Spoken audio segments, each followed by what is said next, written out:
Good day mga bro, another tips kay Tips Brother. Ito simple tips lang to para sa mga magpapalit ng needle plate. Ang tawag po dyan ay needle plate. Yan po, iba-ibang klaseng needle plate po yan. Pag bibili kayo nyan, pwedeng tanggalin yan, no?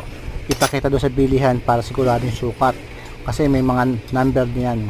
Depende kung yung makina nyo bago, may mga part number po yan. Yan, para sure lang po tayo, no? Pero pag wala talaga, ngayon nauso ngayon ng cellphone, pwede nyo picturean. Yan, tanggalin lang ninyo, kunin nyo yan, meron sa likod dyan para match siya. Kung bibili kayo gamare, pwede yung needle plate tsaka yung feed dog, yung kanina pong pinakita ko kanina, yun po.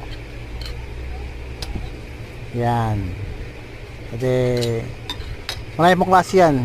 Yan, mga H-type, L-type, pwede sa mga manipis at makapal. Yan, yan yung mga simple tips natin para sa mga baguhan natin at sa mga datihan nating mananahi. Napapalitan po yan kasi habang tumatagal nasisira din po yan, kinakalawat at lumulubog. Ito si Tips Brother, good day po ulit.